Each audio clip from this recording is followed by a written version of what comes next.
42 years old. Technician in a design studio, a stable, quiet, precise job. Reflective, patient, not inclined to confrontation. Married for 14 years. Marco was 42 years old and had a life that, from the outside, seemed to have no obvious cracks. He woke up every morning at 6:45, always at the same time, even on weekends. Not out of habit, but out of a kind of respect for time. As if getting up late were a way of betraying something. He worked in a design studio, behind a tidy desk with aligned files and labeled drawers. He didn't like chaos, but not out of a need for control. Simply, silence and order allowed him to breathe easier. His wife's name was Elena. They met when Marco was 28. Elena was 25. At the time, he thought she was an intense but luminous woman. She had a way of speaking that always seemed on the verge of saying something important, even when she was talking about ordinary things. The first years of marriage had been like this, normal but full. There were no big arguments. There was no yelling. There were long conversations, sometimes pointless, but genuine. Marco had never been an intrusive man. He didn't constantly demand explanations, he didn't demand constant attention. It was enough for him to feel that Elena was there, emotionally, that his words still had weight. For a long time, it had been like that. Then, without a precise moment, Elena had changed. Something hadn't happened. There had been no betrayal, no sudden loss, no obvious trauma. The change had no date. And that was precisely what made it dangerous. Elena had begun to respond with less patience. To interpret every sentence as an accusation. To turn simple questions into silent trials. Marco tried to speak, but the words always seemed wrong. If he was silent, he was cold. If he spoke, he was insensitive. If he explained, he was justifying himself too much. There was no violence. There was no shouted anger. There was something more subtle, a slowly consuming emotional toxicity. Elena had begun to demand without asking. To criticize without explaining. To hurt without realizing it. Marco at first had resisted. He thought, it's a phase. It will pass. If I'm patient, the old self will return. But patience, when it's not seen, becomes tiredness. And tiredness, when ignored, becomes distance. Marco began to speak less. Not as punishment. Not as a strategy. Simply because every word seemed useless. Marco realized that something was changing definitively the day he stopped waiting for the right moment to speak. Before, when he returned from work, he sought Elena's gaze. He told her small details. A colleague who had made a stupid joke, a project he wasn't convinced by, a dead end that had forced him to change course. Not because they were important things, but because they were his. Elena, now, listened with her body turned away. Phone in hand. Her mind distant. When she answered, it was in short sentences, often filled with an irritation Marco didn't understand. You're always talking about work. You're always tired. You never notice anything. Marco tried to understand. He asked what was wrong. He asked if he'd done something wrong. His questions weren't defensive, they were sincere. But every attempt at dialogue seemed to make the situation worse. Elena began to list shortcomings. Not serious things. Small, everyday flaws, piled up one next to the other until they became a wall. She wasn't violent. She was precise. And precision, when it always hits the same spot, digs deep. Marco learned to recognize the moment when a conversation was about to become a trap. All it took was a change in tone. A sigh that was too long. A narrowing gaze. Then he fell silent. Not to punish. Not to win. He remained silent so as not to get hurt. Over time, Elena began to use her silence as a weapon against him. See? You never speak. You can't say anything to you. You've become cold. Marco wanted to tell her he wasn't cold. He was tired. Tired of explaining intentions that weren't being heard. Tired of defending gestures that weren't malicious. Tired of always feeling guilty, even when he did his best. He started coming home from work later. Not to escape. Only to delay the moment when he would have to be someone different from himself. The house, once a refuge, had become a fragile space. Every word could be broken. Every silence could be accused. Marco began to shrink. He spoke less. He laughed less. He shared less. Not because he had nothing left to give, but because he understood that everything he gave was transformed into something wrong. And so, without realizing it, he was learning the most dangerous thing in a marriage. How to be present without really being there. Marco no longer remembered when he had started to feel like a guest in his own home. There had been no specific episode. No definitive sentence. Just a slow transformation, like when a room changes smell and you stop noticing. Elena had developed a particular way of being present. She was always there, but never really with him. Everything Marco did was observed, evaluated, corrected. Not openly. With small comments, almost kind, but always biting. There's no point in doing this. You always do it wrong. Leave it, I'll do it. Marco began to step aside. Not out of pride. Out of quiet. He had learned that any initiative could become a mistake. That any attention could turn into an invasion. So he stopped proposing. He stopped deciding. He stopped being an active participant. And Elena, paradoxically, reproached him for it. You never take a stand. You seem indifferent. It's like you don't care anymore. Marco listened. He didn't respond immediately. Inside him, something was retreating, like a wounded animal seeking a safe corner. There was no hate. There was disappointment. He had thought love was a place where he could rest. Now it had become a space where he could be attentive. In the evenings, when Elena talked about her problems, Marco listened attentively. He didn't interrupt. He didn't minimize. He was still capable of being there for her. But when he tried to share something of his own, the time shortened.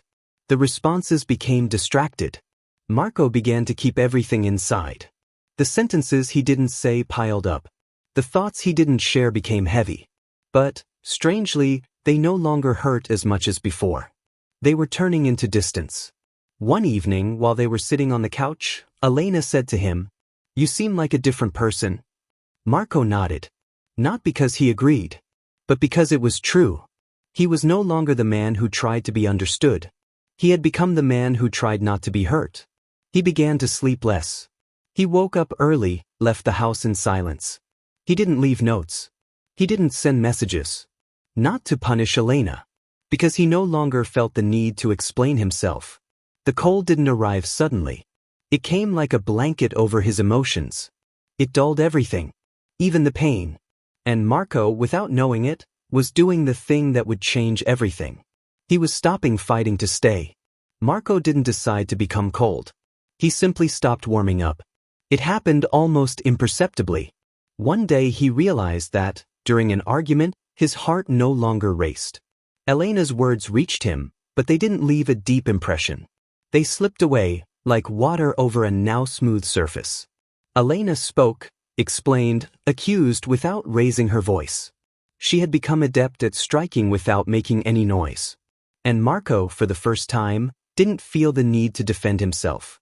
He nodded. He listened. He remained calm. That new, composed silence began to bother her. Why don't you say anything? Do you even care? It's like talking to a wall. Marco looked at her. Not coldly, but with distance. A distance that held no anger, only organized tiredness. He understood that explaining himself was no longer useful. Every explanation became a weapon against him. Every emotion shown was scaled down, criticized, belittled. So he stopped offering her. It wasn't revenge.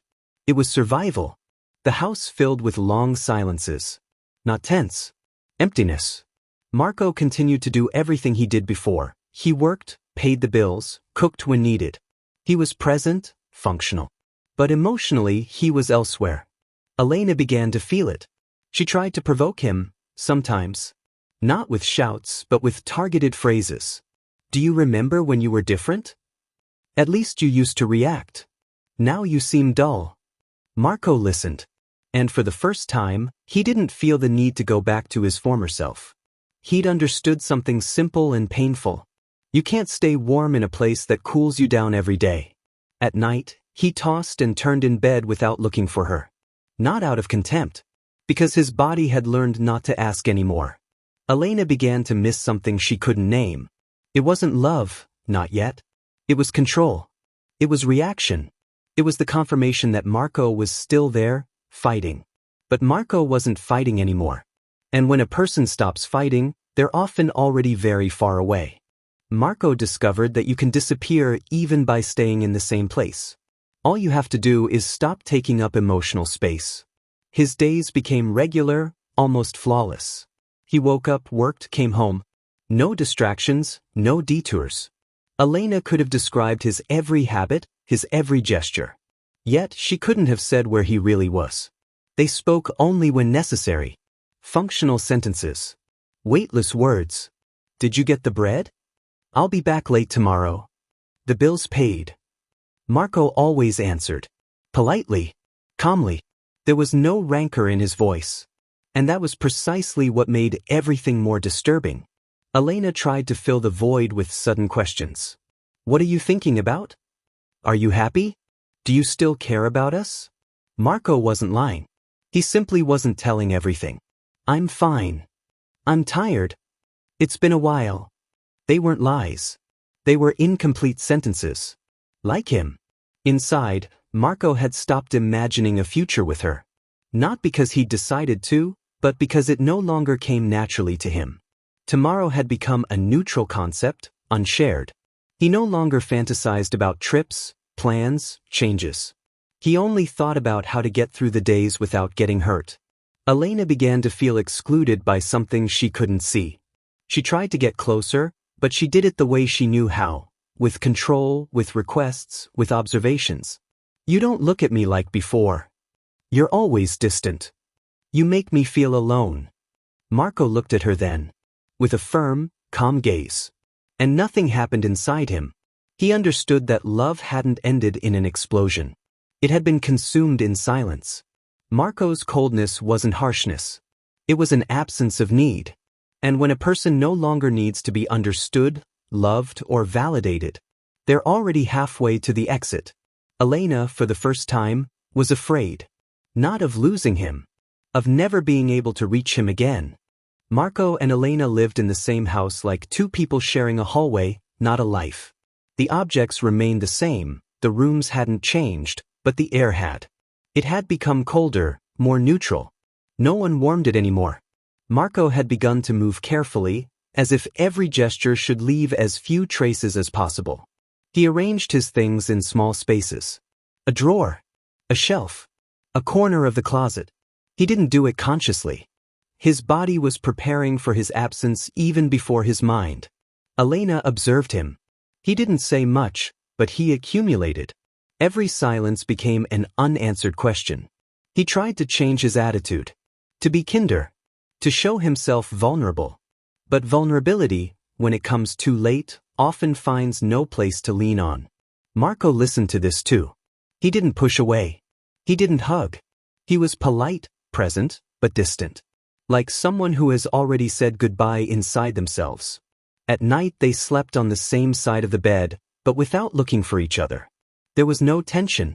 There was habit. Marco realized he no longer even felt sadness. Sadness needed hope to exist. And he no longer had any. He had learned to live in a dead calm, where nothing hurt and nothing helped. Elena, on the other hand, wavered. Sometimes she accused him. Sometimes she begged him. Tell me what I should do. I can change. I don't want to lose you. Marco looked at her with respect. And with a new clarity. He understood that the problem was no longer what she did or didn't do. It was what he no longer felt. There was no hatred. There was no anger. There was the silent awareness that staying meant disappearing completely. And Marco no longer wanted to disappear. So he began to imagine a life without explanations. Without conflict. Without having to be someone he wasn't. Not an escape. A slow exit. Marco was already distant, yet still physically present. Every morning he left for work with the same punctuality, returned with the same calm. Everything remained unchanged on the outside. But inside, a part of him had already left the house. Elena began to sense it. Not like before, when distance was measured in words or silences, but as a real emptiness. An absence felt in the smallest gestures, The way he no longer offered to help, the way he no longer asked for anything, the way his eyes no longer sought hers. "You've distanced yourself," he said one evening without anger, only sadness. Marco nodded slowly, without having to explain anything. There was no anger on his part. There was no response from him that could change the course of things. Daily conversations were reduced to what was necessary: bills, groceries, housework. Every further attempt by Elena to rekindle a deeper dialogue was met by Marco with composed silences. Not coldly hostile, but as if a spectator were observing without being able to intervene. Marco never said, "I'm leaving," or "I don't love you anymore." There was no need. His detachment was silent, orderly, definitive in its emotional neutrality. Elena felt pain. Not anger, not hatred. Pain for what she had lost, without understanding when it had happened. And the more she tried to reach him, the more she felt that the man she had married was no longer there. Marco had learned the art of total detachment. He listened without participating. He responded without engaging. He lived beside her without truly being there. And with each passing day, the absence became more concrete. The house, once warm, was now a space shared only physically, where their souls had already gone their separate ways. He didn't run away, he didn't hide. He was simply ceasing to be a part of Elena's life. And she was slowly beginning to truly feel it. Marco had made a silent decision. There was no anger inside him, no desire to hurt. There was only a clarity that came with the years. He couldn't stay in a place that slowly emptied him, yet he remained close. He didn't announce anything. He left no notes. There was no drama. Only daily gestures completed with the precision of someone closing a door silently. One morning, Marco woke up early as always. He grabbed his bag, checked everything was in order, and walked out the front door. Elena was still asleep. There was no scream, no argument, just the silence of the room that continued to breathe. In the days that followed, she noticed he no longer returned at the usual times. He didn't call. He didn't answer. The emptiness was no longer just emotional, it was real. Marco didn't disappear because he hated. He disappeared because he loved himself enough to understand that continuing to stay would mean vanishing. And he understood that truly living also meant knowing how to walk away when the place you're in no longer fits. For him, every step toward his new life was light. There was no guilt, no repressed anger. Only freedom. Elena, over time, began to understand the depth of that silence. There had been no betrayal, no violence. There had been a gentle, calm, inevitable disappearance. And as painful as it was, it had been the most honest conclusion Marco could offer. He was no longer part of that story, but he hadn't destroyed anything. Marco found himself free. Free to breathe, free to think, free to be without justification. And in that freedom, he found a peace he had never known before. Disappearing hadn't been a selfish gesture. It had been a gesture of respect for himself and for the truth. And for the first time in years, Marco felt the world before him without a burden on his shoulders. The silence left behind wasn't a wall. It was space. Room to live, to grow, to choose himself without anger. And in that choice, finally, he felt truly free.